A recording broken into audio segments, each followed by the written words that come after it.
Olá, como estão? Espero que estejam todos bem, na medida do possível. Estamos dando continuidade à nossa disciplina de Política 1. Estou aqui com o programa na mão e hoje começamos a discutir o texto que compõe, que integra a segunda unidade, né? Que leva o título, parafraseando uma expressão de Kenshin Skinner, no seu texto O Nascimento do Estado, o governo da comunidade.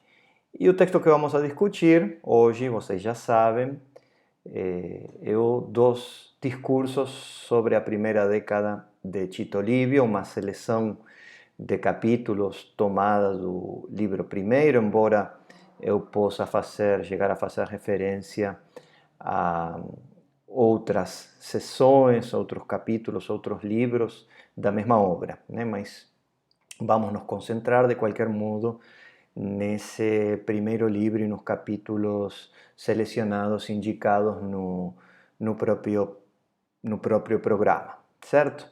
Então vamos começar a falar dos discursos sobre a primeira década de Tito Livio, comumente conhecidos como discorsi ou discursos. Nominalmente se trata de un comentario escrito por Maquiavel aos 10 primeiros livros da história de Tito Livio, um historiador romano que viveu entre o primeiro século antes de Cristo e o primeiro século depois de Cristo. É mais ou menos a datação da vida de Tito Livio. Esses 10 primeiros livros, essas 10 primeiras décadas, são, a rigor, parte de um fragmento superstite, sobrevivente, de uma obra mais extensa sobre a fundação e a história de Roma, produzida por Tito Livio, né? Há outras partes que sobreviveram também, mas em seu conjunto a obra não a temos completa, não temos recebido essa obra de forma completa. Mas, a rigor, e isso deve ser salientado no caso já de Maquiavel, essa análise, essa interpretação que ele nos oferece sobre a história de Tito Livio, é uma elaboração própria, né? Estamos em presença de uma elaboração própria. Tito Livio não é mais, poderíamos dizer, que um pretexto que encontra Maquiavel para expor sua própria teoria política, né? De uma maneira mais profunda, mais meditada, a partir do estudo da República Romana, né? E das causas de sua grandeza, de seu domínio, assim como também dos elementos que podem ter contribuído em determinada instância a seu afrouxamento, a sua decadência, né? A sua frustração final. E os discorsi, né, além dessa referência à história do Tito Livio, podem ser considerados de igual modo uma obra de teoria política, de filosofia política, de pensamento político, como eu já disse, mais profunda, elaborada por parte de Maquiavel, mas são também, eu gosto de fazer essa consideração, são uma obra fora do tempo, né, que se projeta para além da situação, da experiência histórica que examina, que analisa, né? Há uma discussão que é apresentada ali, reinterpretando a experiência política da República Romana, que é uma experiência antiga, que se inicia na história da Roma nos finais, em fins do século VI, né, antes de Cristo, e os discursos discutem, além dessa experiência, dão um tratamento geral ao tema da Constituição, do ordenamento, de como aumenta e pode ser conservado o Estado, né? Stato, né? Essa palavra que já temos também visto no texto de Skinner e que devemos interpretar, aprender num sentido bastante laço, ainda flexível, amplo, não tão preciso, não tão específico ainda na época de Maquiavel. Então há uma interpretação ali sobre o problema da Constituição, sobre a forma de governo republicana, e com um eixo que talvez neste momento que estamos vivendo, estou me referindo a nós, né, que estamos passando pelos tempos do coronavírus, e alguma coisa vou dizer a respeito, há um eixo que gostaria de salientar, porque mostra de que modo os textos, em um sentido amplo, considerados clássicos, podem nos ajudar para compreender melhor os dilemas, as encruzilhadas da nossa própria experiência social e política. Um dos eixos que talvez possamos privilegiar ou chamar a atenção à medida que progrida a exposição é o da excepcionalidade e normalidade políticas, né? Que na linguagem de Maquiavel se expressa com dois termos concretos, né? Maquiavel fala do extraordinário e do ordinário. Essas duas ideias, ou essas duas expressões, noções, aparecem com certa frequência quando Maquiavel trata ou discute diferentes temas que também revisaremos aqui. Mas o tema da exceção, né, em política é particularmente relevante e produtivo, tem se tornado um tópico já na teoria política contemporânea muito discutido, muito debatido, teorizado, né? E como eu já observei, é particularmente relevante com relação à nossa experiência presente, a experiência pela qual estamos transitando hoje, né?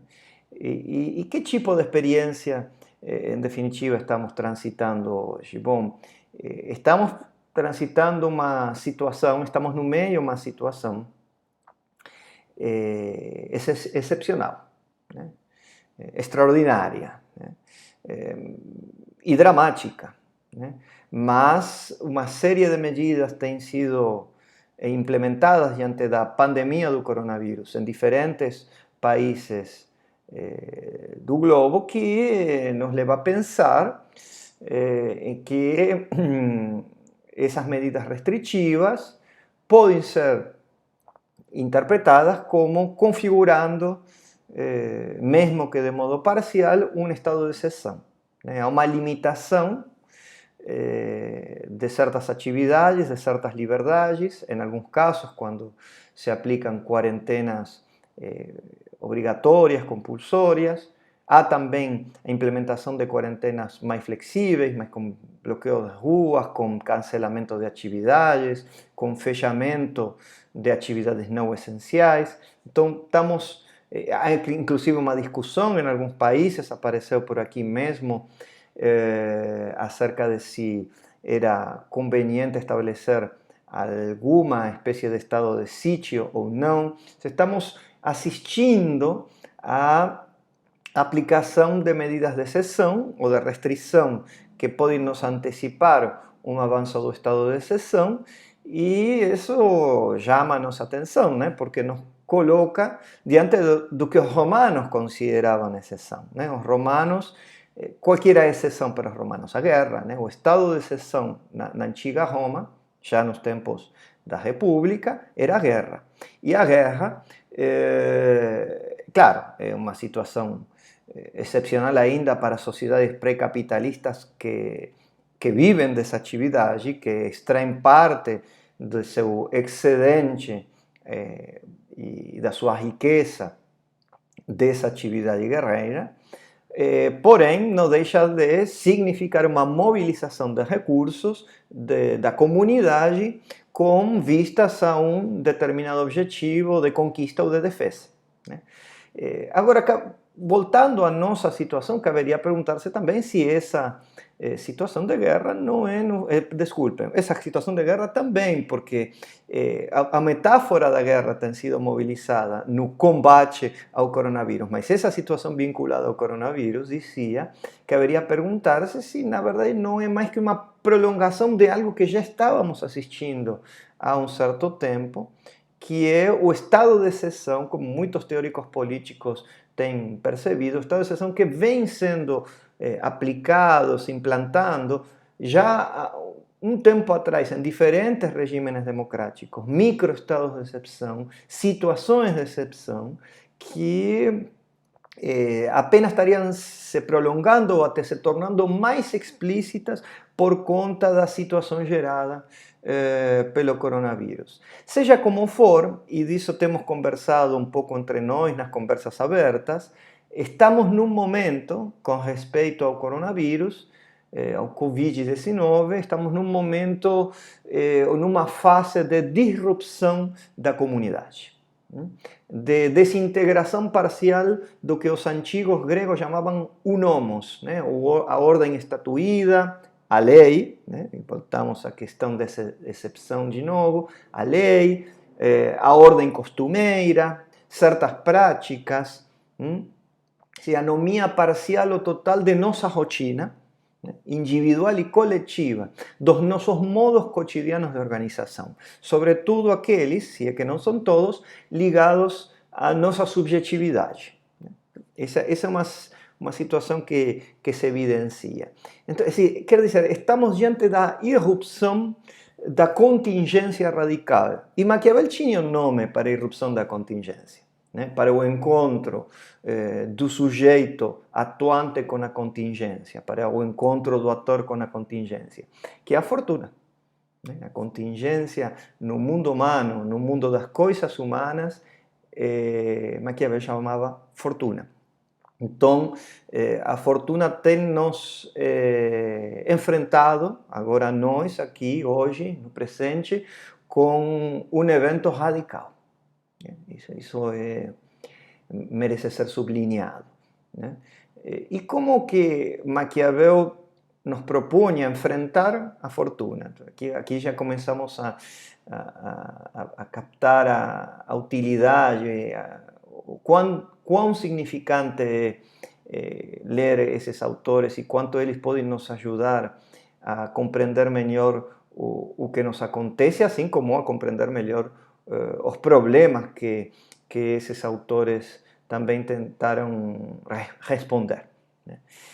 Bom, Maquiavel tinha, eu diria, dois enfoques, nos oferecia duas perspectivas para fazer frente à fortuna, à contingência. O primeiro era um exercício, né? A primeira perspectiva consistia num exercício de previsão prudencial. Podemos encontrá-la em O Príncipe. Estou me lembrando aqui do capítulo 3 do Príncipe. Nesse capítulo, mais ou menos pela metade desse capítulo, Maquiavel afirma que o príncipe sábio esse é um adjetivo, um qualificativo que ele usa com certa frequência também, né? Um príncipe sábio e prudente. Então, um príncipe sábio deve preocupar-se sempre com os problemas presentes, mas também com os problemas futuros. Sim. Caso contrário, agrega, a enfermidade se tornará incurável. E aí estabelece uma analogia, encontra similaridade, baseado em grande medida num processo natural, que são imagens que vemos aparecer em Maquiavel, as quais apela Maquiavel em O Príncipe, inspirado, provavelmente fundado numa das suas fontes, que é Galeno, um médico, por sua vez de influência aristotélica. Estabelece uma analogia com a medicina e a tísica pulmonar. Ele menciona a tuberculose. Então, assim como o curso de uma doença, que debe ser detectada o mais rápido possível para poder tratá-la, porque uma vez que ela avançou demais, já o remédio não fará o mesmo efeito, não será tão eficaz, não será suficiente. O mesmo acontece com os problemas no mundo humano. O príncipe ou o ator político deve realizar, praticar esse exercício de previsão prudencial para detectá-los em seu devido momento, no momento adequado, y de algún modo anteverlos en sus implicaciones, en sus consecuencias. Entonces vean qué curioso una analogía médica y con una doença que avanza para mostrar, para ilustrar a necesidad de que el príncipe tenga de realizar ese ejercicio de previsión prudencial.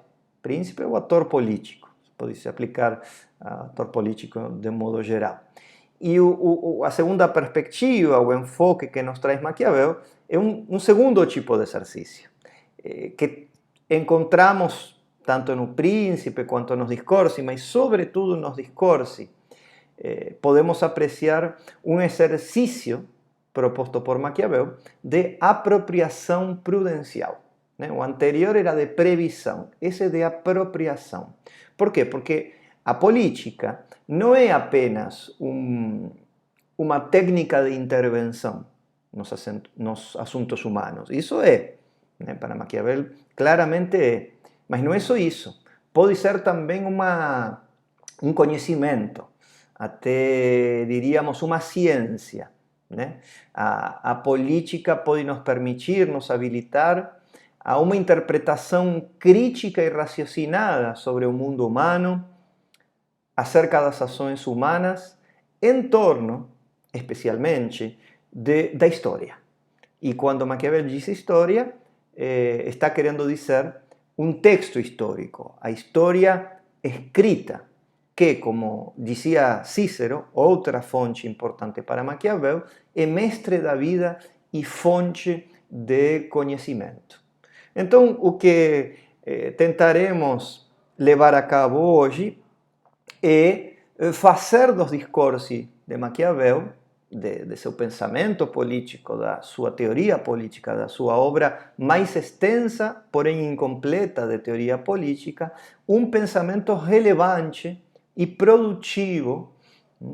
Tentaremos quase que fazer aquilo que Maquiavel sugere, uma apropriação, que nós executaremos enquanto sujeitos coletivos, passando por uma situação de severa, de grave crise em nossa vida social e política. Poderíamos perguntar-nos o que nos deparará o futuro no meio a tudo isto. Não sabemos, mas a previsão prudencial, a prudência com base histórica como exercício de previsão e de apropriação pode ser praticada. Isso que Maquiavel nos ensina. Mas antes de tentar saber o que o futuro nos depara, poderíamos, melhor ainda, lendo Maquiavel, nos perguntar que noções, de quais ferramentas conceituais podemos valer-nos em nossas tentativas de compreensão atualizadas. Então, essa é minha proposta que queria fazer agora para vocês, e já começaremos. Vou fazer aqui uma troca na tela, vocês vão poder ver o resumo da exposição, que percorrerá hoje alguns pontos. Anotem esses pontos, vou deixar a tela alguns segundos para que vocês possam anotá-los, e logo disso percorreremos um repertório de temas, levando em consideração aquilo que eu já apresentei, aquele eixo interessante que merece ser destacado, mas é claro que não se trata do único, e tentando reconstruir algumas das ideias e dos argumentos principais no pensamento político de Maquiavel, na sua obra Discurso sobre a primeira década de Tito Livio. Vamos lá!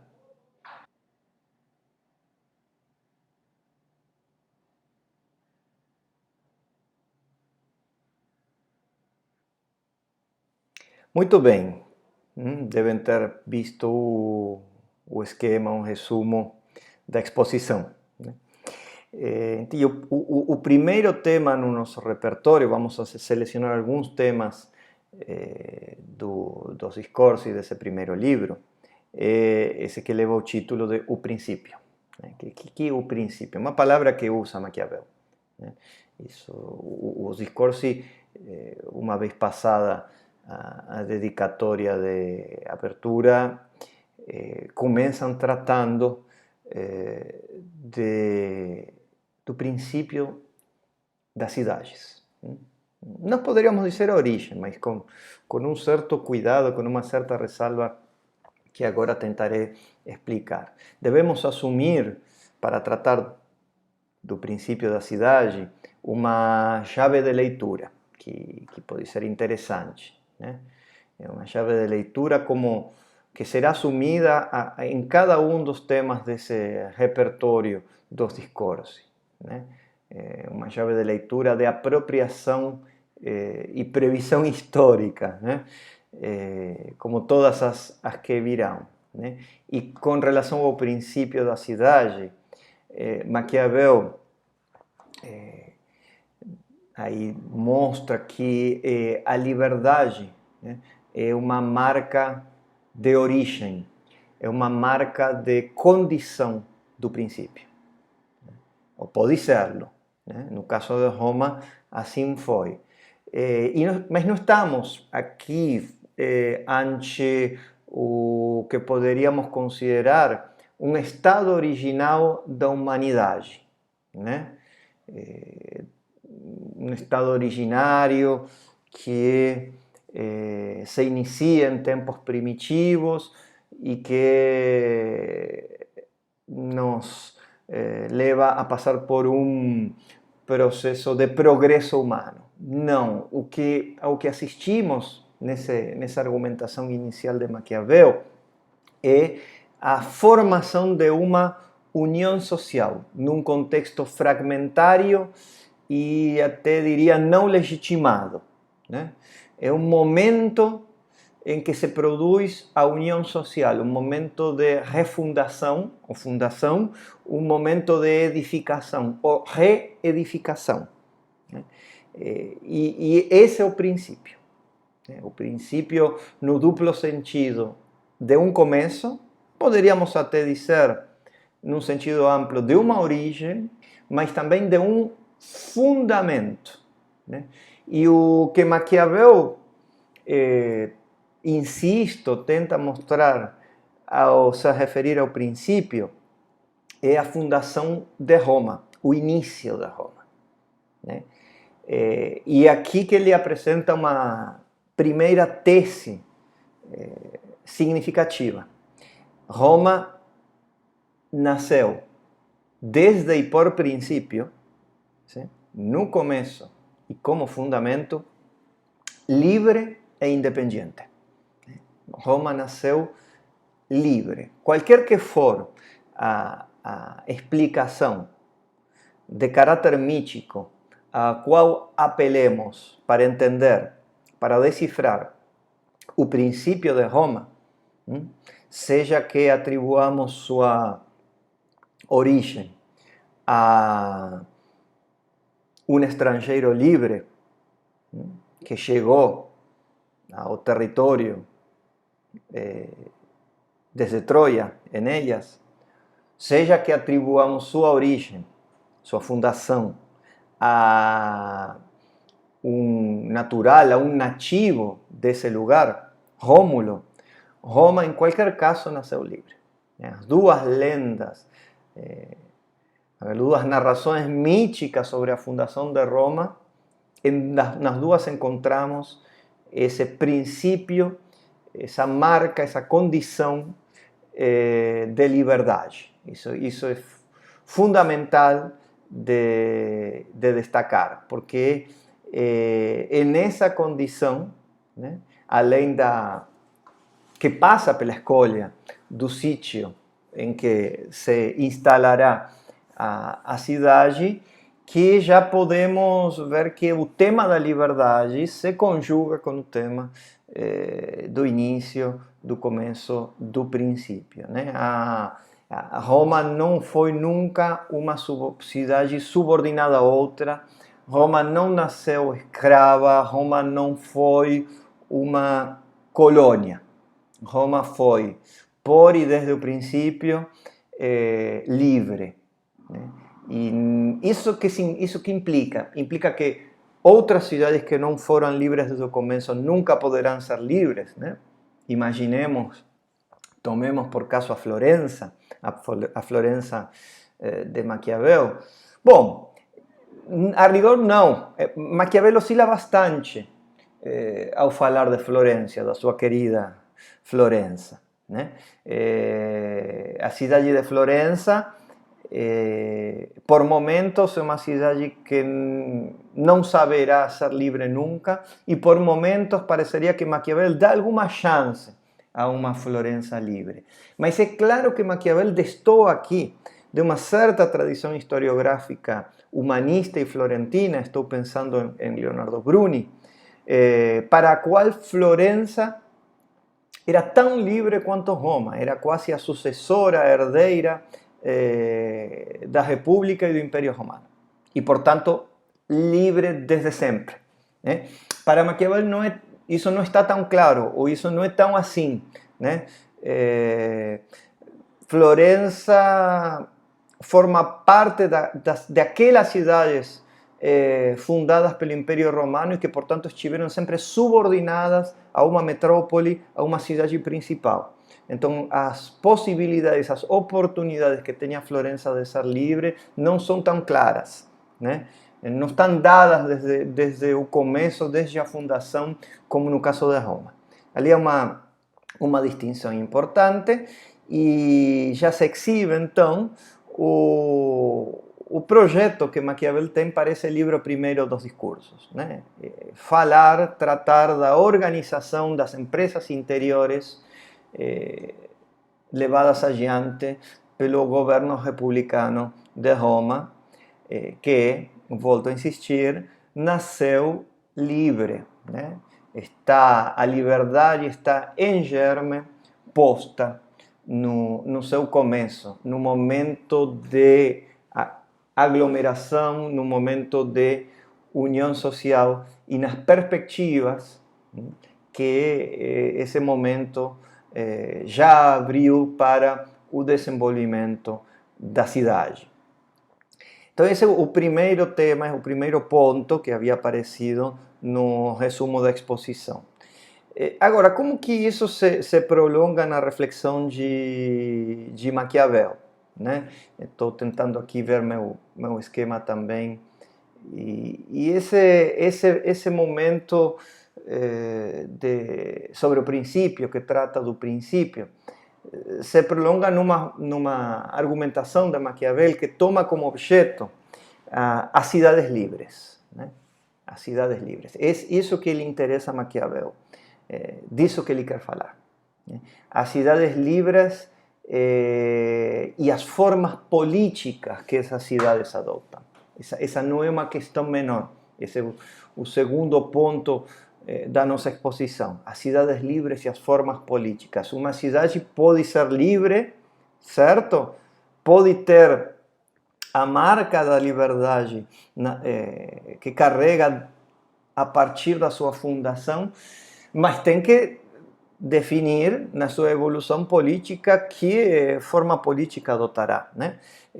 Pensemos que Roma foi inicialmente uma monarquia e só depois, como eu já disse, a partir de fins do século VI a.C., se tornou uma república e mais adiante, vários séculos depois, né, quase 5 séculos depois, será um império, né, um principado, né, um principado imperial. A república também terá seu aspecto, sua pretensão imperial, será também uma república dominadora e imperial, já veremos esse assunto, né? Então, aqui temos que também assumir uma chave de leitura, uma chave de interpretação, porque as cidades livres se inscrevem para Maquiavel num ciclo político falido. As formas políticas que podem adotar essas cidades livres determina a sua sorte, o seu destino, porque as cidades livres correm o risco, e assim mostra a história, toda análise prudencial tem base histórica, já notamos isso, as cidades livres se inscrevem num ciclo de instabilidade política. Esse é o problema teórico, esse é o problema concreto também, ao qual Maquiavel tenta dar uma solução. E a solução se chama Constituição Mista. A Constituição Mista virá à tona como solução ao problema da instabilidade. Então estamos num outro momento, que também pode ter não só interesse para Maquiavel, interesse para nós, pensando no que nos está acontecendo, um momento da recuperação da República. Um momento em que vozes e setores sociais se misturam, se combinam e embatem, brigam na mesma ordenação constitucional. Então, o objeto de Maquiavel, digo isso novamente, são as cidades livres. Quais são as cidades livres? As que não estão submetidas ou sujeitas à servidão externa. Isso já tínhamos visto antes ao tratar do princípio. E são repúblicas ou principados. Só que aqui, nos discursos, de início, depois veremos o que acontece com isso também, de início vai tratar das repúblicas. E se olhamos para a origem, para a fundação, para a edificação das repúblicas, elas devem ser tratadas como repúblicas de diferente classe. Há repúblicas imperfeitas, incapazes de prosperar, há repúblicas perfeitas, talvez no imaginário, talvez se tratem de um ideal. Será que a história conhece uma república totalmente perfeita? E há repúblicas que nascem com boas condições para progredir, repúblicas capazes de progresso. Essa foi Roma, que não nasceu república, no fundo, começou sendo uma monarquia, mas se encontrava na monarquia o germe da liberdade, se encontrava lá no começo, lá no início, a liberdade possível, a liberdade que virá, a liberdade que será, a liberdade que o povo de Roma quer ter. Mas todas as cidades giram num ciclo perpétuo de instabilidade. Por quê? Porque adotam formas políticas, formas constitucionais que poderíamos denominar simples. São formas simples, e aqui Maquiavel alude à tipologia das formas de governo de Aristóteles, que depois retoma Políbio. Políbio é uma outra influência, outra fonte de grande significação, e da qual se está valendo Maquiavel no capítulo 2 do livro 1 dos Discursos. E todas as formas simples, a monarquia como governo de bom, a tirania como governo de e forma desviada da monarquia, a aristocracia como governo de poucos, bom, e a oligarquia como governo de poucos, ruim, e por fim o governo popular reto, que seria o bom, e o governo popular desviado, que seria o ruim, que às vezes aparece com certa má intenção com o nome de demagogia.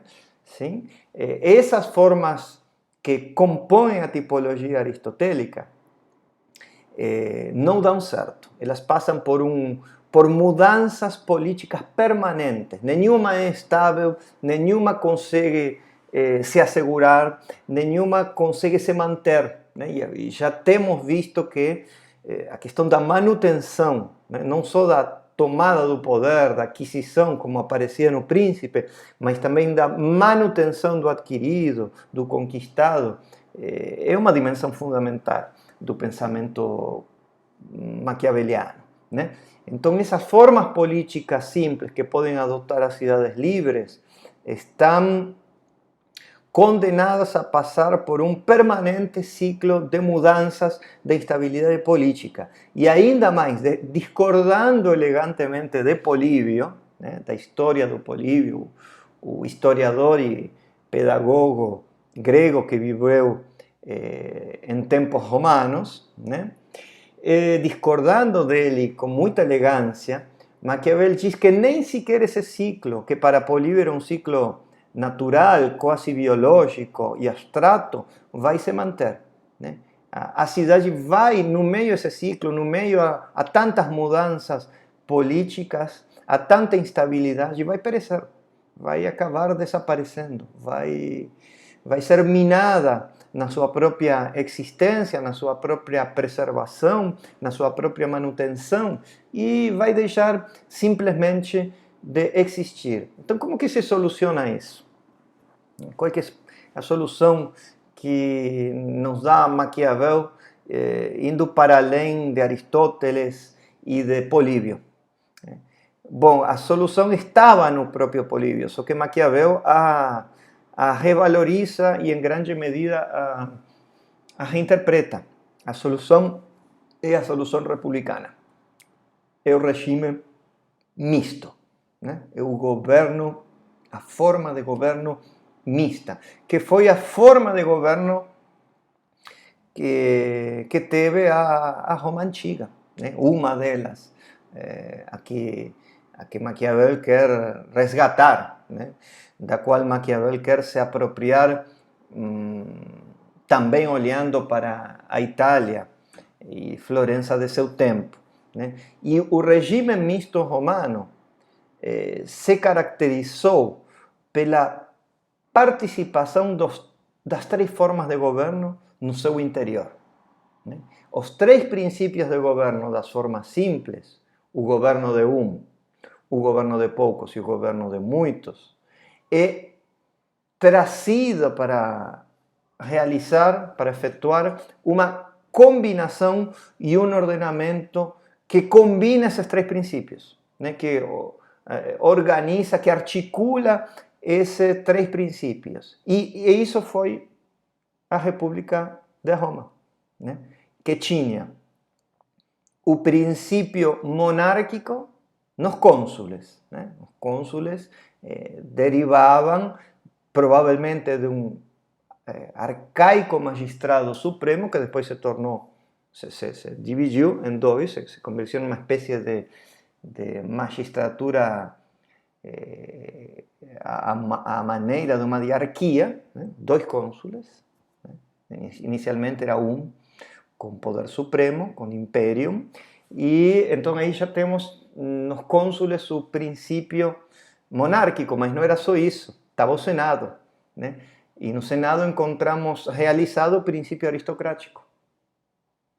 O Senado, originalmente, em tempos da monarquia, ocupado pelos patrícios, pelos patronos, né?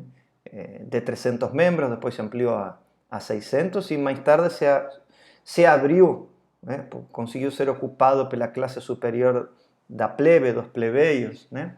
Aí nasce a classe dos nobres, dos otimates, né? Então, o princípio aristocrático presente no Senado.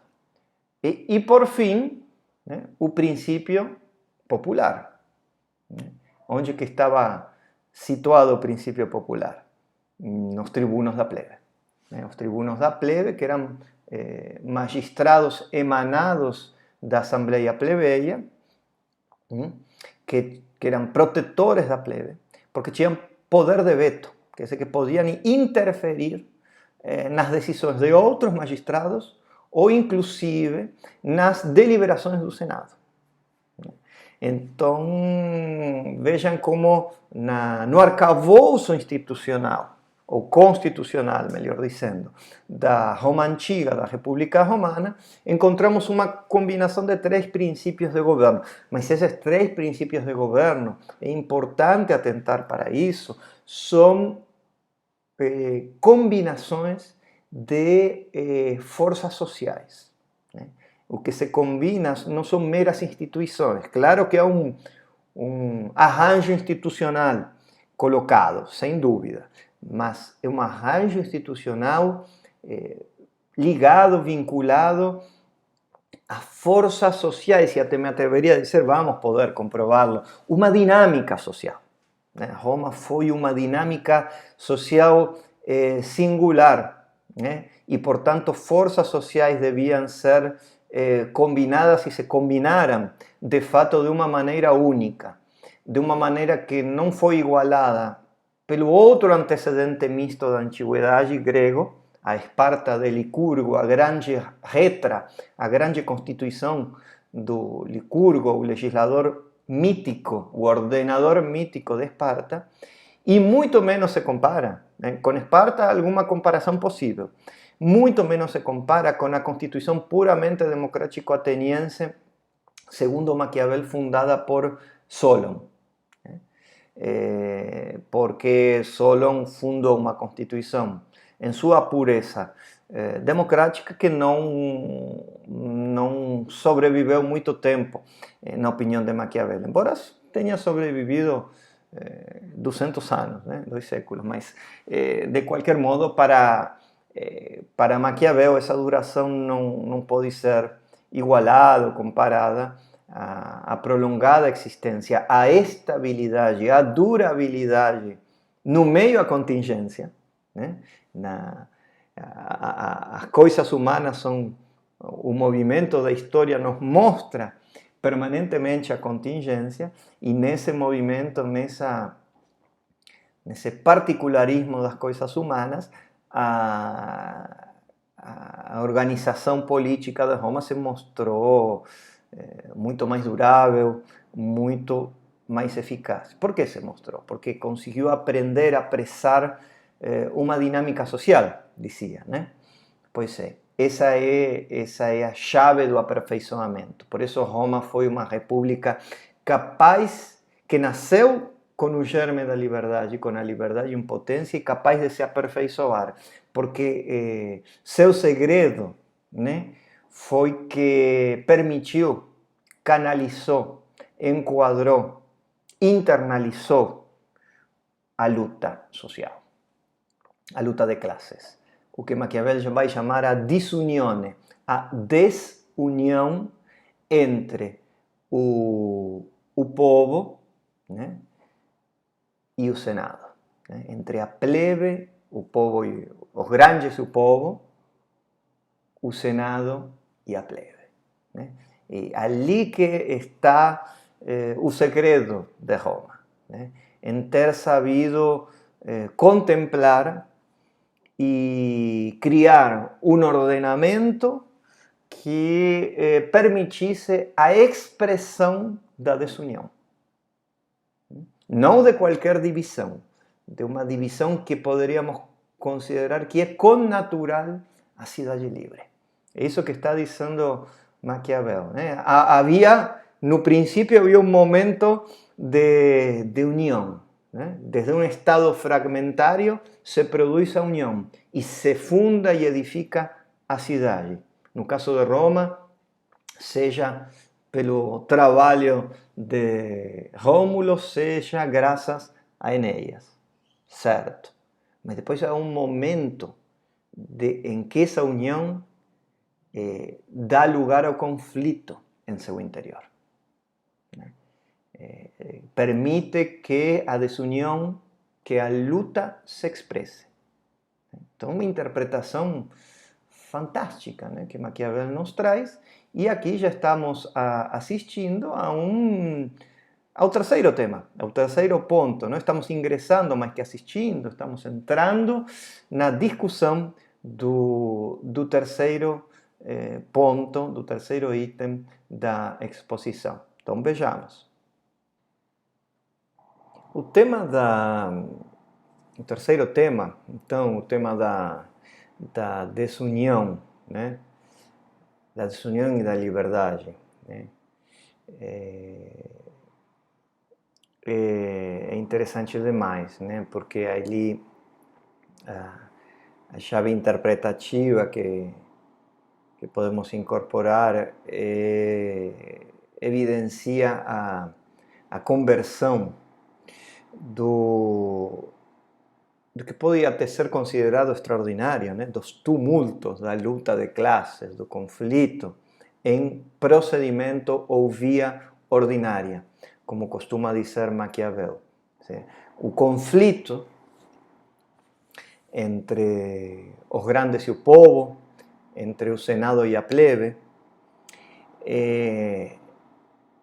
o comportamento, em particular da plebe, a sua gritaria, né?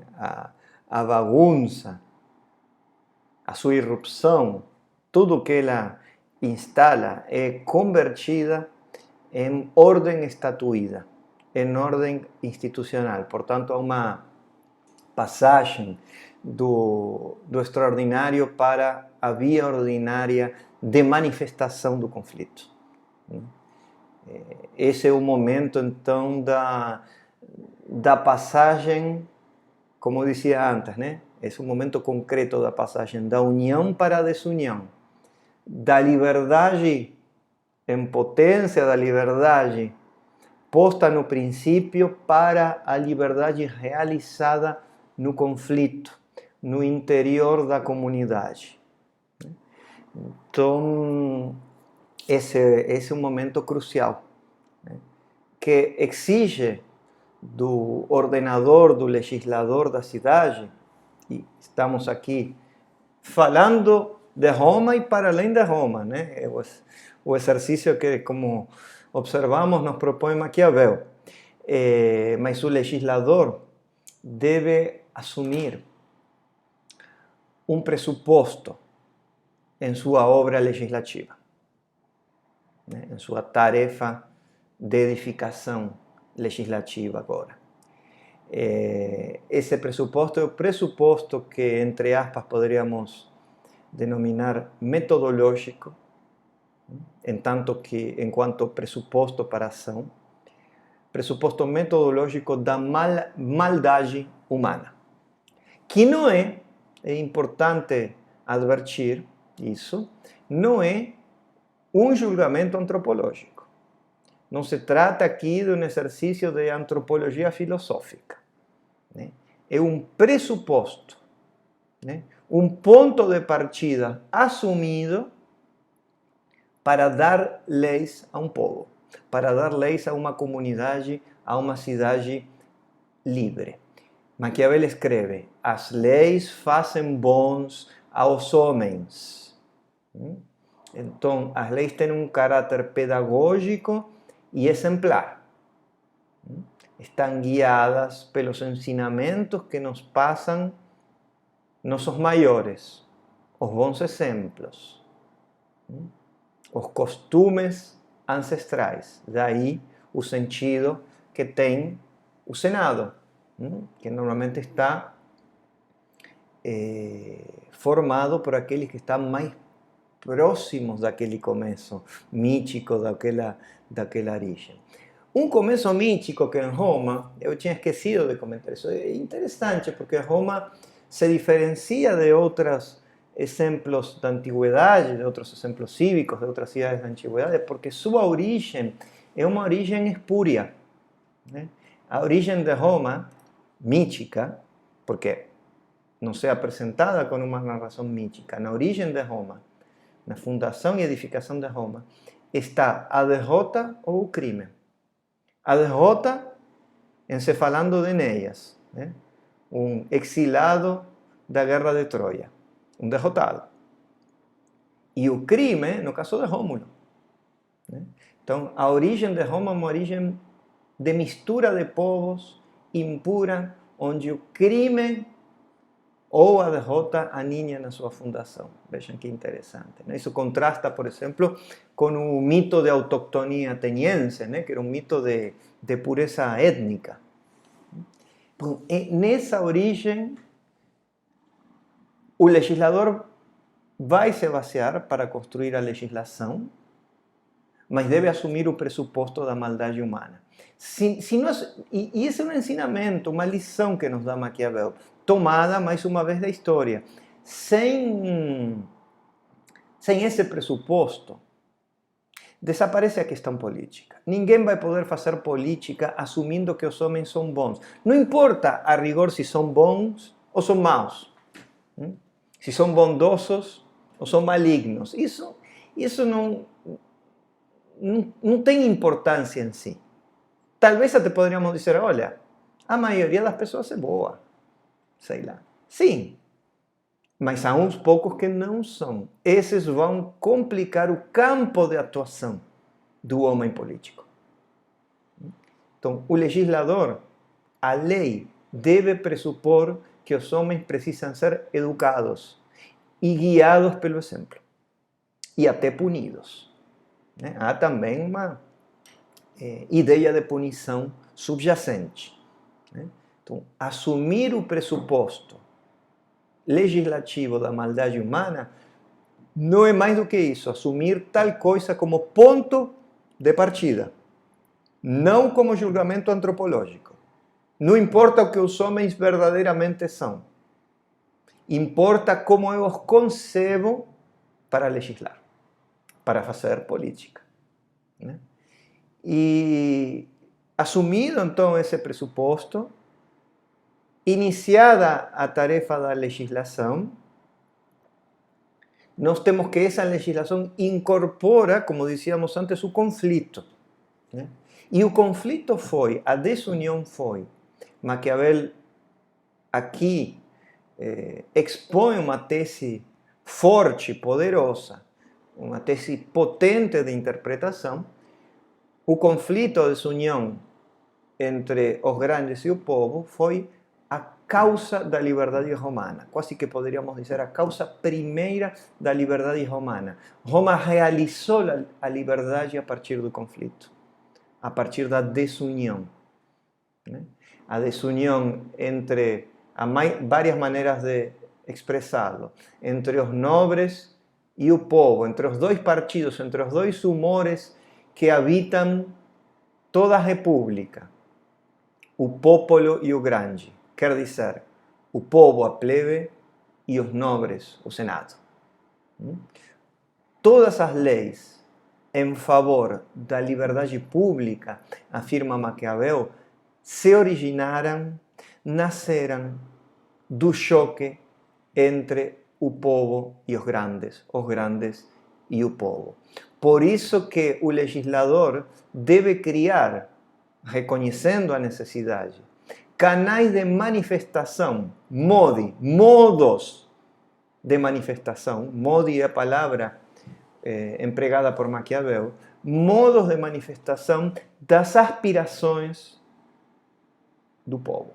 Sobretudo do povo, também dos grandes, mas sobretudo do povo, porque sabemos, graças ao príncipe, que o ator ali construtivo, a base de sustentação de todo ordenamento, está nessa conexão com o poder popular. E digo poder, a utilização da palavra poder não é casual, assim como Maquiavel não tem uma definição específica de Estado, tampouco tem de poder. Poder significa força, então a força do povo, a potência do povo deve encontrar na obra legislativa canais de manifestação. E por isso que é no povo que devemos colocar, continua Maquiavel, a guarda ou custódia da liberdade. E isso diferencia Roma também de outros paradigmas políticos. Vocês podem ver que ao longo dos discursos, à medida que se sucedem esses temas que estamos recortando aqui, esse repertório ou série de temas, Maquiavel vai disputando o terreno da teoria com diferentes paradigmas políticos que inclusive circulavam e eram propostos na sua época, né? Já temos visto como Maquiavel deixava para trás, descartava a democracia ateniense, como valorizava em bom grau o regime principalmente mixto de Esparta, né? Que era de orientação aristocrática, de caráter aristocrático. E há um outro paradigma com o qual Maquiavel disputa fortemente, que é Venécia. Venécia era um regime oligárquico, uma república oligárquica, misturada também, que é de grande influência mercantil, comercial, com certas dificuldades para se estender, como veremos, com grandes dificuldades para isso, mas que era concorrente de Florença e de outras cidades independentes da Itália da época de Maquiavel, né? Então, Venécia também é um paradigma que precisa ser criticado, né, para realçar Roma, para revalorizar a contribuição histórica, a experiência histórica da República Romana. E o que fez de diferente a Roma em comparação a esses paradigmas que acabei de mencionar? Bom, colocou a guarda da liberdade, a custódia da liberdade no povo. Em Roma temos uma incorporada em seu ordenamento uma dinâmica dos desejos, né? Uma dinâmica dos setores sociais, né? Dos grandes e do povo, uma dinâmica social, dizia antes, né? Alguns querem dominar, enquanto outros simplesmente não querem ser dominados. Os grandes, os nobres querem dominar. A plebe, o povo, não quer ser dominada, né? Então, as ambições dos nobres são muito mais perigosas para Maquiavel, porque eles têm, mas para conservar o que têm precisam sempre adquirir mais, sempre querem mais. Enquanto que o povo, a plebe,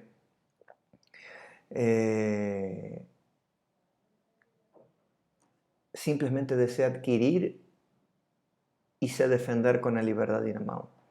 Não quer ser dominado.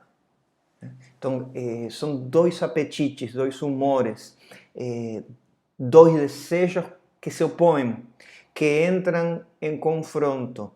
E a solução que encontrou diante desse confronto Roma foi se convertir numa república dominadora imperial, diferenciada dos outros paradigmas políticos. Roma nunca quis ser, como Esparta, como Venécia, uma república limitada, independiente, que tem dificuldades para se expandir, né? Roma decidiu ser uma república expansiva, né? Um paradigma da república popular e expansiva. Mas, para tanto, precisou armar a plebe, né?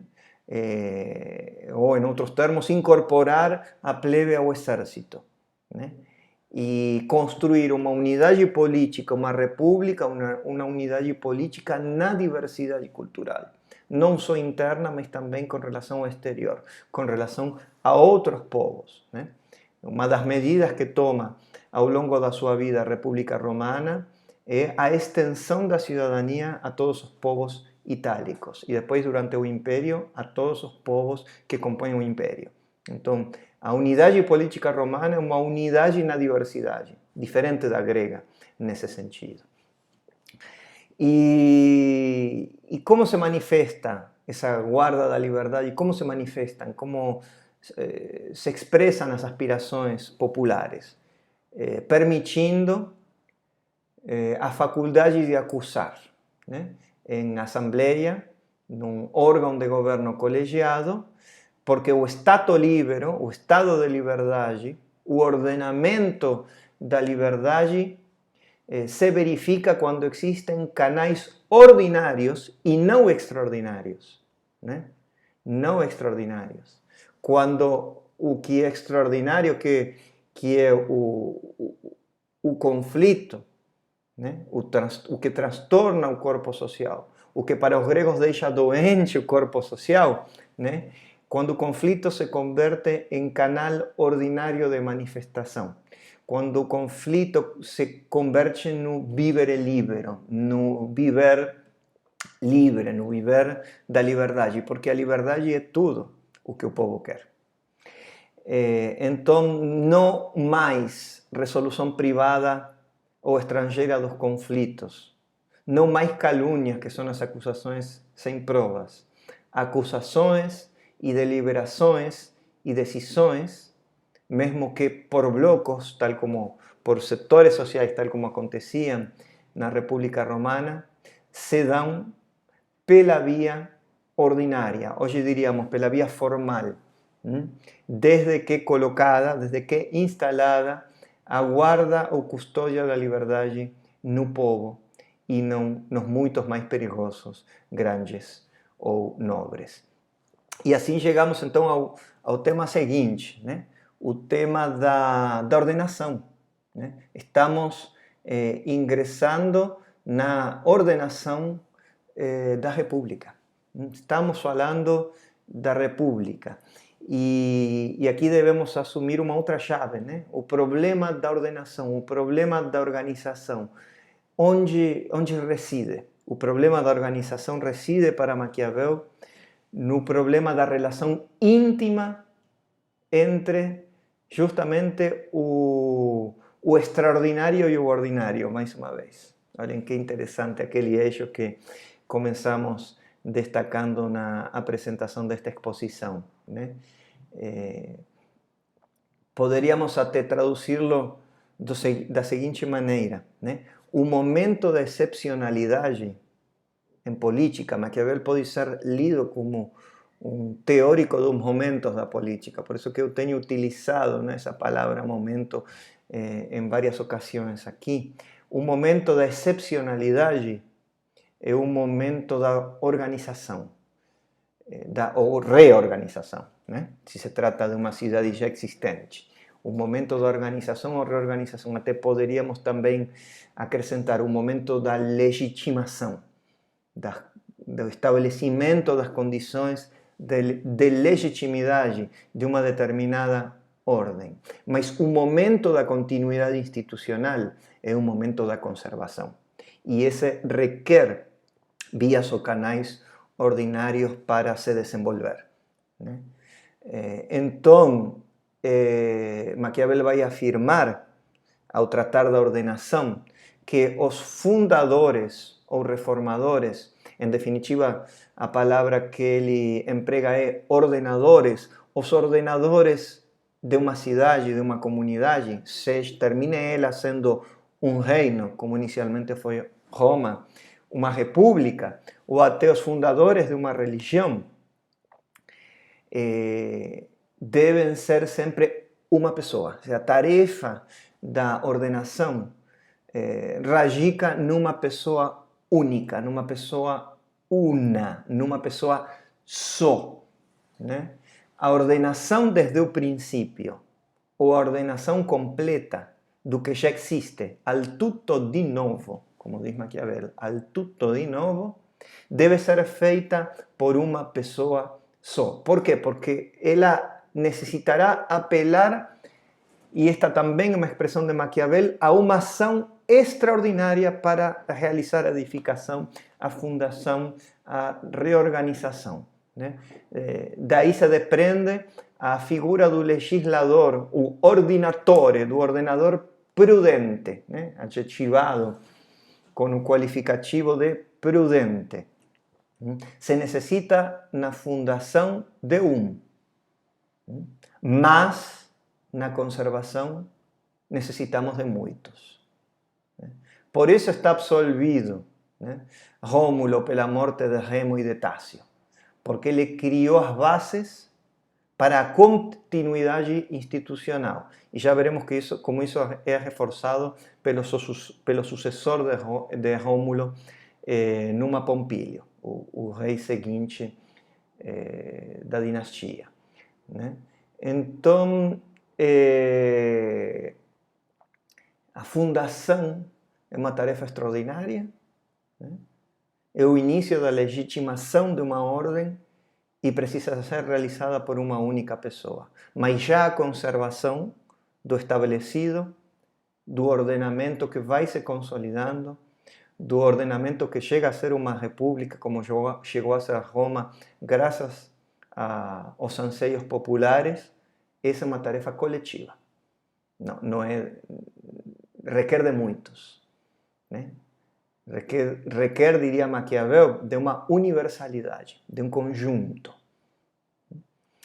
E como que Numa, então, prolongou a tarefa fundadora de Rômulo? Numa Pompílio, o seguinte rei, né, o segundo rei romano, ainda no período monárquico, no período régio, apelou a um recurso, a uma ferramenta decisiva, né, que foi a religião. Né? E Maquiavel, né, quando se refere à ordenação, fala da religião romana. A religião romana encarna o papel político da religião. A religião foi utilizada por Numa Pompílio, o rei romano, para domesticar os costumes, para fundar a obediência civil, para manter a civilidade, para ir educando homens e mulheres rudimentares, todo um povo rural, como nas suas origens foi Roma.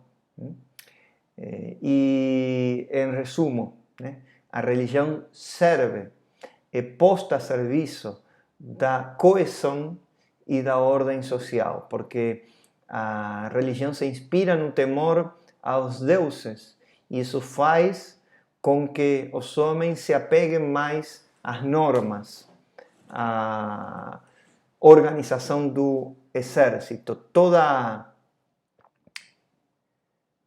a tarefa inicial de legitimação de uma ordem requer, como observamos, uma ação extraordinária.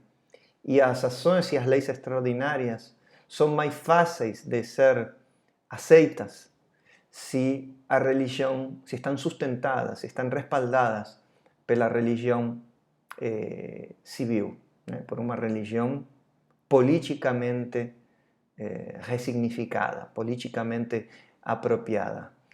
De fato, a saúde de uma república ou até de um reino, sua grandeza, sua estabilidade, sua duração dependem da obediência ao culto divino, do temor aos deuses, de um temor religioso que ajuda a manter os costumes e a coesão social, na medida que também são mantidos os fundamentos dessa mesma religião. Agora, assim como Maquiavel celebra a religião dos romanos, a religião política dos romanos, o uso político da religião, denota a evolução que seguiu a religião cristã, que em seus primórdios tinha até princípios admiráveis, mas a religião cristã, aos olhos de Maquiavel, terminou subvertendo seus princípios originários, né? E isso fica evidente quando observamos para Maquiavel a decadência, o declínio dos povos próximos à igreja. E não é só isso, né? Maquiavel executa uma análise estratégica, geopolítica da situação da Itália. Nós já tínhamos visto isso finalizando O Príncipe, mas aqui reitera e se concentra no papel geopolítico da Igreja Católica, né? E a Igreja Católica, não só por sua corrupção, pela corrupção de seus princípios originários do dogma, ou pelo próprio dogma que corrompeu os princípios das comunidades cristãs primitivas, mas sobretudo, pelo lugar geopolítico que ocupa o grande problema da Itália. Aqui vemos como Maquiavel faz sempre, né, esse paralelo, estabelece esse diálogo entre a Roma antiga e a Itália moderna, a Itália de seu tempo. Por quê? Porque a Igreja Católica, né, que foi comandada por vários papas arrojados na época de Maquiavel, né, Alejandro VI, Júlio II, né, o impetuoso Júlio II, capaz de lograr as maiores conquistas, mas ao mesmo tempo de levar a Itália a sua mais completa perdição, né? Mas em definitiva o papado, né? A Igreja Católica tem mostrado poder suficiente, argumenta Maquiavel, para impedir a unificação da Itália. A presença da Igreja Católica, diz Maquiavel, impede que surja uma jefatura, uma liderança com o suficiente carisma e poder para levar a cabo a unificação dos territórios italianos, das regiões italianas. Ao mesmo tempo, a Igreja Católica não tem o poder suficiente para ela mesma liderar a unificação. Então, Itália permanece dividida, no pior sentido da expressão, né? Fica fragmentada como Roma antes da fundação, né? Como era a região na qual ia ser fundada Roma, edificada Roma. Havia um estado de fragmentação, né? E esse estado de fragmentação só pode ser superado se a tarefa da fundação, que deve estar posta em mãos de uma única direção, de uma única condução, de uma única pessoalidade, poderíamos dizer, é possibilitada. Encontra um campo aberto para se realizar, para acontecer. A Igreja impede isso. Então, não devemos copiar, não devemos imitar, né? Essa palavra que tanto utiliza Maquiavel com base no humanismo do qual se nutre. Não devemos imitar a Igreja Católica.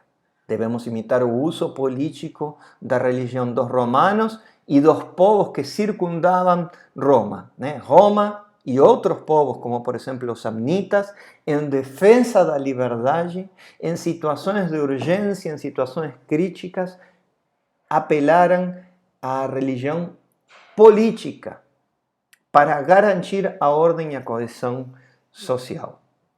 Para evitar, e aqui ingressamos no último tema desta primeira parte da discussão dos discursos, para evitar a corrupção. A corrupção é o último grande tema do repertório de hoje que devemos revisitar. E também adotando, tomando uma chave de leitura. Porque quando Maquiavel aborda a corrupção, nos propõe uma aparição em 3 atos, em 3 possibilidades teóricas do Principado como hipótese de substituição da normalidade institucional. O que quero dizer com isso? Até agora vinham falando fundamentalmente da República, certo? Só que, mais ou menos à altura dos capítulos 16, 17 e 18 do livro primeiro dos Discursos, Maquiavel dá um giro na argumentação, imprime um giro na argumentação. E o Principado reaparece num livro sobre as repúblicas. Vejam que interessante. Então aqui estamos dando espaço para uma nova interpretação, para uma reinterpretação da combinação entre Principado e República na teoria política de Maquiavel.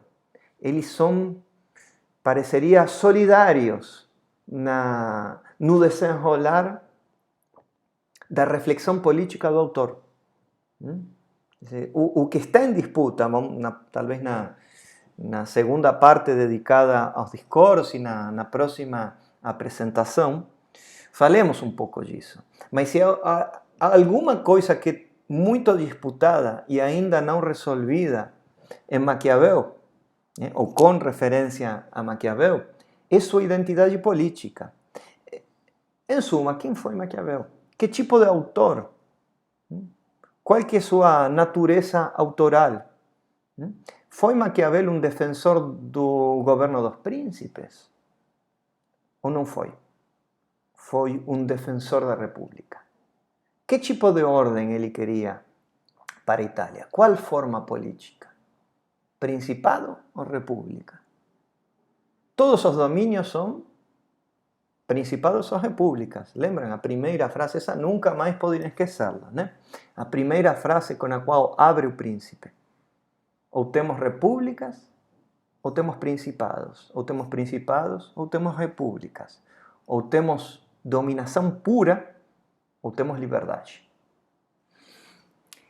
E nós estamos agora tratando do livro das repúblicas, dos discursos, do livro da República Romana, que relê, reinterpreta a experiência histórica da República Romana. No entanto, três possibilidades teóricas são enumeradas, são enunciadas por Maquiavel, né?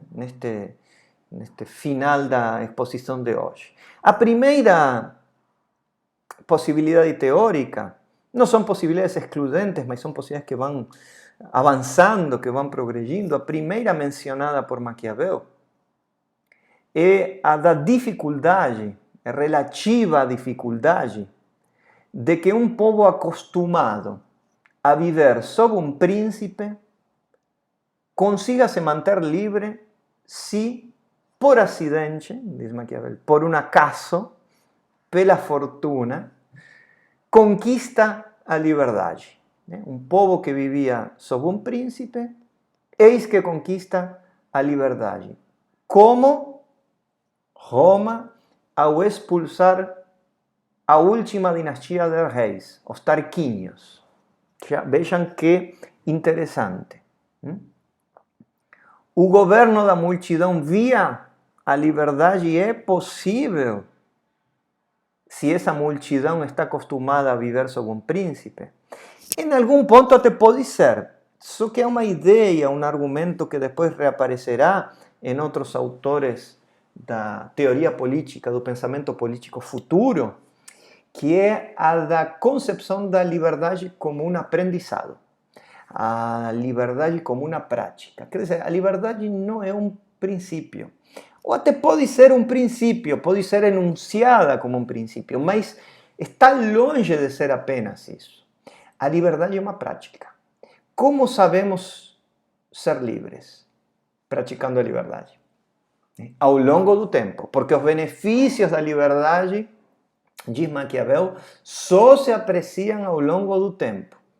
Quando instalamos a liberdade, ninguém sabe apreciar seus frutos. Os frutos da liberdade só reconhecemos se o tempo passar e a liberdade continuar sendo praticada.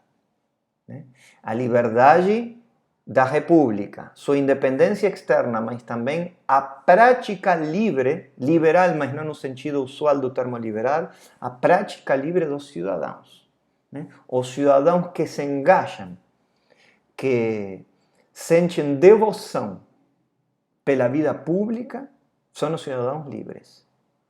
E não qualquer país, não qualquer povo, desculpem aqui que está caindo meu auricular, não qualquer povo consegue isso.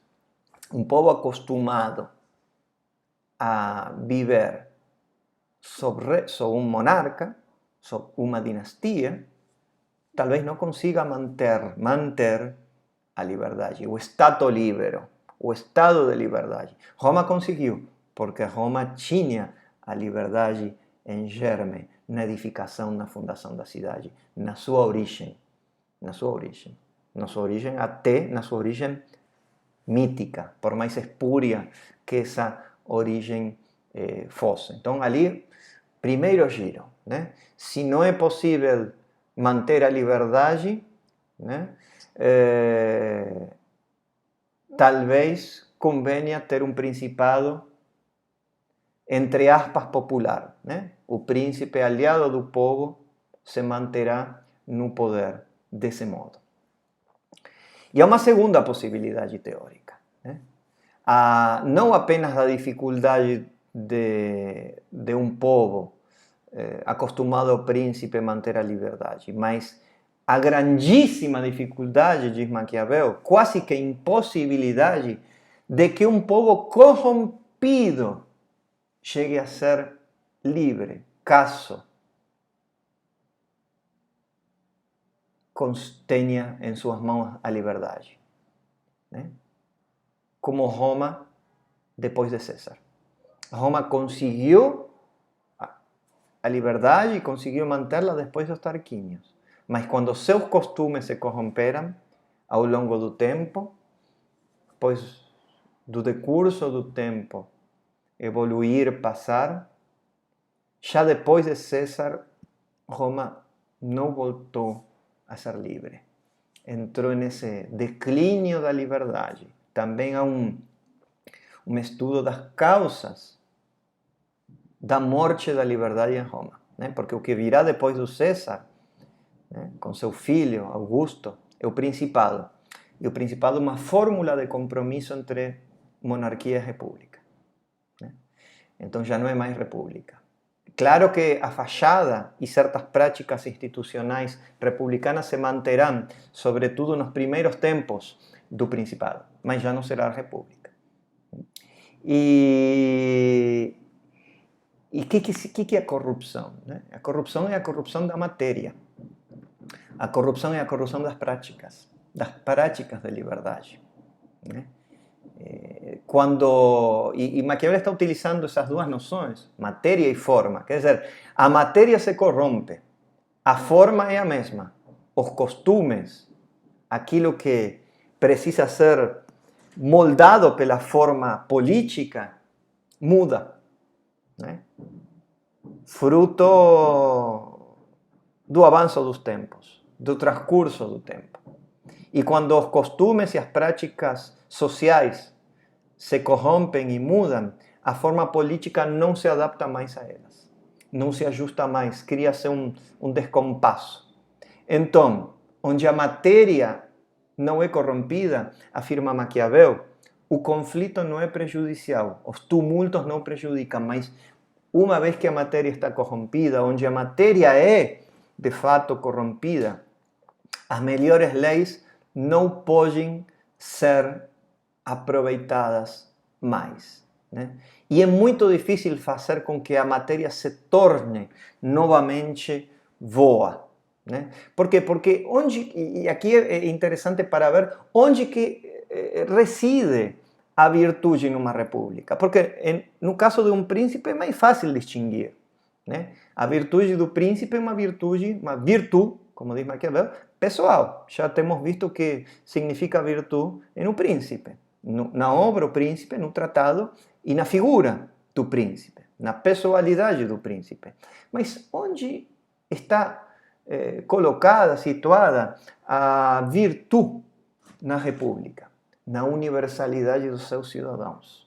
Até poderíamos dizer, se quisermos fazer uma leitura madisoniana, a Madison, de Maquiavel, nas instituições, no arranjo constitucional ou institucional. Pois bem, no caso da corrupção, do movimento da história, porque a corrupção é um movimento da história, né? É um movimento, e por história dizemos, não história escrita aqui, história no sentido mais moderno, o que Maquiavel chama as coisas do mundo, as coisas humanas, no movimento das coisas humanas, nesse, entre aspas, ciclo falido, né, que Maquiavel encontrava em Políbio, os costumes, as práticas se corrompem, sim, e já não é possível que a forma política se mantenha ajustada a eles, né? Então, o que se instala na velha república é a desigualdade. Né? Se perde a liberdade e se instala a desigualdade política e muitas vezes a desigualdade social. E para instalar novamente a igualdade, para restabelecer os velhos costumes, seria necessário apelar a meios extraordinários. E isso dificilmente pode ser feito já dentro da ordem republicana. A república não lida bem, né, com o que não é ordinário, com o que não é normal, com o que cai fora da normalidade política, com a situação de exceção. É relevante isso também, né, para pensar. E desse modo, diante da falta de igualdade, a perda da liberdade, talvez seja necessário recorrer ao Principado.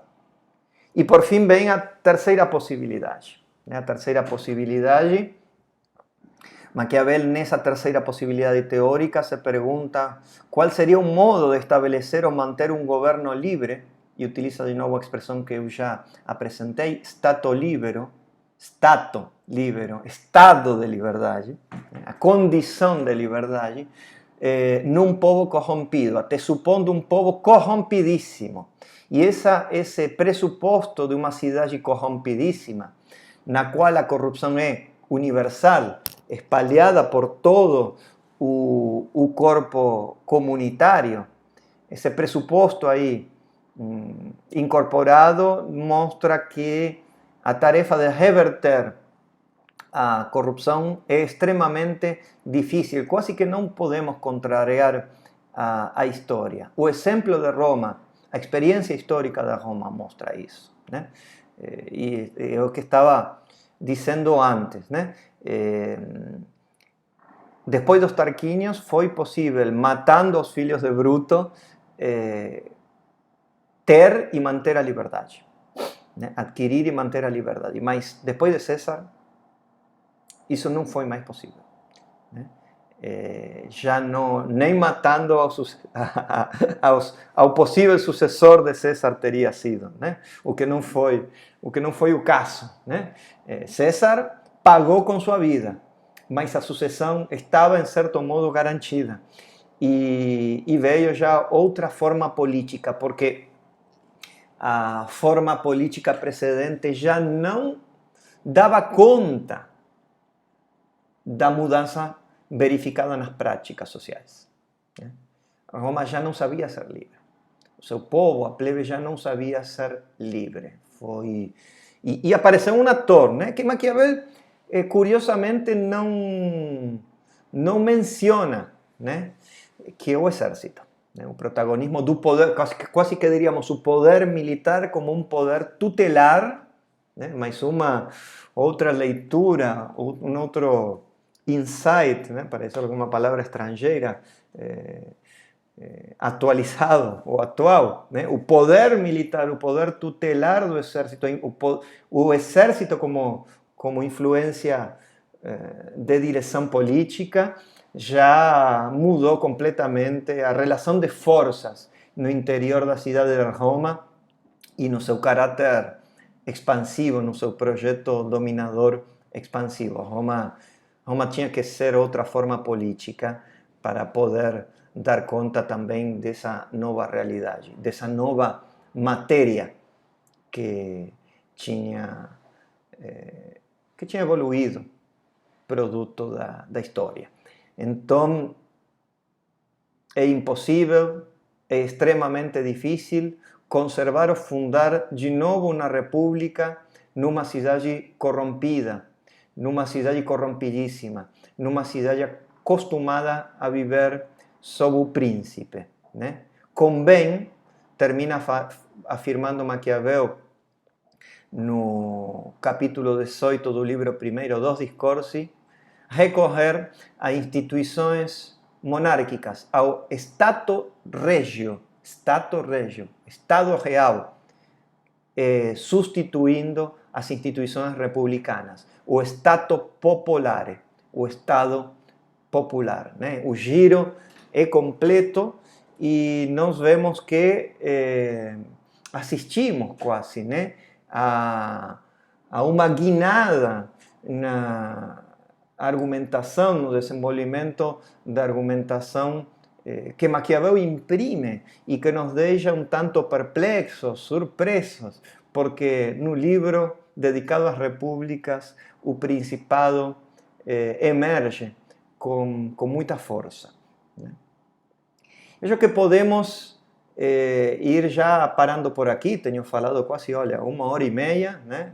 Tem dado uma extensa fala, uma extensa conversa que se prolongará na aula aberta, mas antes de concluir eu queria trazer umas considerações finais, considerações provisórias, porque continuaremos debatendo isso aqui, né, os discursos, e tentando esclarecer, porque ainda não temos nos aproximado tanto assim de uma tentativa por aclarar, né, por limpar o terreno teórico da controvérsia, da tensão entre Principado e República em dois textos fundamentais de Nicolò Machiavelli, né, de Nicolás Maquiavel. Mas que poderíamos dizer para finalizar? Utilizando uma outra expressão de Kenshin Skinner, eu poderia aventurar uma primeira conclusão provisória. Não devemos ler a Maquiavel com uma mitologia da coerência. Esse talvez seja o passo inicial, o ponto de partida prioritário de toda leitura de um autor tão complexo, tão sofisticado como Maquiavel. Maquiavel não nos oferece um todo coerente, um todo teórico coerente. Então, não esperemos, diria quase que de nenhum autor do pensamento político, a coerência completa, a coerência total, a coerência absoluta. Né? Todo autor é fruto de um desenvolvimento, de uma determinada evolução intelectual. É como dizia Althusser quando estudava Marx: temos que ter uma teoria para ler a Marx. Né? Pensava e dizia Althusser, sustentava Althusser. Eu quase que me atreveria a universalizar essa proposição de Althusser. Temos que ter uma teoria para ler cada autor. Né? Temos que ter uma teoria para ler a Maquiavel. Né? Para ler Maquiavel. Então, não busquemos uma coerência excessiva no autor. Né? Primeira dica conclusiva. Mas, mesmo assim, que temos até agora em Maquiavel? Bom, que vemos que esse conceito de Estado incipiente, amplo, laço, nos mostra a noção, né? Desdobra a noção de uma comunidade constituída por forças vivas e dinâmicas. Né? A história de Maquiavel é uma história, a história da Roma, que examina Maquiavel, é uma história dinâmica. A história de Tito Livio é reinterpretada por Maquiavel como a história de uma Roma socialmente dinâmica, social e politicamente dinâmica, inovadora, que passa da deslegitimação à legitimidade de uma ordem de liberdade, que passa do extraordinário para a instauração do ordinário, da normalidade política, que vai da excepcionalidade à normalidade política. Isso é toda uma questão para nós hoje em dia. Estamos vivendo um tempo de exceção. Como voltaremos às vias ordinárias em que trabalha a sociedade, em que vive a sociedade? Como faremos essa passagem, esse trânsito? Tudo ficará igual? Tudo mudará? Nada voltará a ser como antes? Vamos ver se no próximo encontro falamos um pouquinho mais disso. Né? E por último, né? Para deixar a coisa pendente, um pouco assim com a intriga, eu sei que vão fazer um monte de perguntas sobre esse ponto, mas vamos fazer para a Daniela, então aí eu já estou salvo. Né? Daniela que vai responder as consultas de vocês na próxima aula aberta. Como fica a relação entre príncipe e discurso? Príncipe e discurso, desculpe. príncipe e discursos. Isso quis dizer, né? Bom, é evidente a reciprocidade do sistema de referências entre uma obra e outra, né? Isso está claro, né? Há referências mútuas que conectam com sentido o príncipe e os discursos, né? Mas não há razões a priori para assumir dogmaticamente a prioridade de uma obra sobre outra, de um texto sobre outro. Importante salientar. Antes disso, devemos aceitar as tensões e continuidades entre ambos os textos.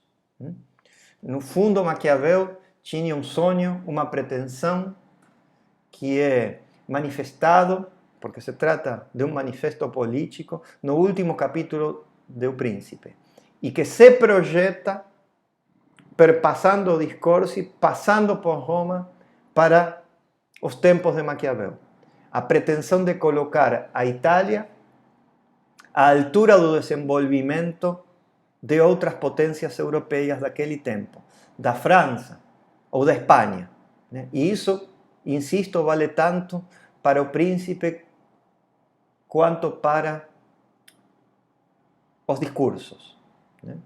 Então, os discursos, em certo modo, também podem ser lidos como um manifesto, como um texto militante para refundar, reedificar, reordenar Itália, enlazando com o capítulo final do Príncipe.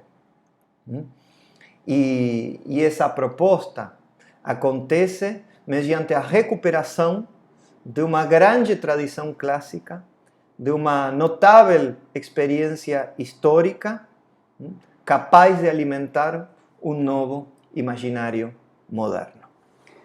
Dito isso, concluo, agradeço, né, pela atenção que imagino que todos tiveram, espero que tenham gostado desta fala, desta exposição, desta apresentação, desta primeira apresentação do primeiro livro e de alguns de seus capítulos centrais dos discursos sobre a primeira década de Tito Livio de Maquiavel. Até a próxima, estaremos nos reencontrando em breve. Obrigado.